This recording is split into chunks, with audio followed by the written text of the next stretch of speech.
Hello ಎಲ್ಲರಿಗೂ. ಇವತ್ತು ನನಗೆ ತುಂಬ ಇಷ್ಟ ಆಗಿರೋ ಒಂದು ಪ್ರಾಡಕ್ಟನ್ನು ನಾನು ಆನ್ಲೈನಲ್ಲಿ ತರಿಸ್ಕೊಂಡೆ. ಕಾರ್ನ್ ಕಟ್ಟರ್ ಅಂತ ಈ ಪ್ರಾಡಕ್ಟು.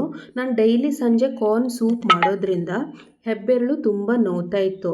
ಸೊ ಇದೊಂದು ಟ್ರೈ ಮಾಡೋಣ ಅಂತ ಈ ಕಾರ್ನ್ ಕಟ್ಟರನ್ನು ನಾನು ತೊಗೊಂಡೆ. ಸೊ ಕಿಚನಿಗೆ ಇದು ತುಂಬ ಯೂಸ್ಫುಲ್ ಇದೆ ಮತ್ತು ತುಂಬ ಎಫೋರ್ಡೆಬಲ್ ಆಗಿಯೂ ಇದೆ. ಜಸ್ಟ್ 86 ರುಪೀಸಿಗೆ ಈ ಕಾರ್ನ್ ಕಟ್ಟರನ್ನು ಪರ್ಚೇಸ್ ಮಾಡ್ಬೋದು. ಒಂದು ಸೈಡು ಶಾರ್ಪ್ ಎಡ್ಜಸ್ ಇರುತ್ತೆ ಇದಕ್ಕೆ. ಅಲ್ಲಿಂದ ಕಾರ್ನನ್ನು ಇಟ್ಟು ಎಸ್ಲು ತೆಗೆಯುವಂಥದ್ದು. ಬನ್ನಿ ಪ್ರಾಕ್ಟಿಕಲಾಗಿ ತೋರಿಸ್ತೀನಿ. ಒಂದು ಜೋಳ ತೊಗೊಂಡಿದ್ದೀನಿ. ಇನ್ನೊಂದು ಆ ಕಾರ್ನ್ ಕಟ್ಟರ್ ಏನಿದೆ ಶಾರ್ಪ್ ಎಡ್ಜನ್ನು ಆ ಜೋಳದ ದಂಟಿಗೆ ಫಿಕ್ಸ್ ಮಾಡ್ಕೊಳ್ಬೇಕು. ಓಕೆ, ಟೈಟಾಗಿ ಫಿಕ್ಸ್ ಮಾಡಿ ಆದಮೇಲೆ ಅದನ್ನು ಕ್ಲಾಕ್ ವೈಸಲ್ಲಿ ಫುಲ್ ರೊಟೇಟ್ ಮಾಡಬೇಕು.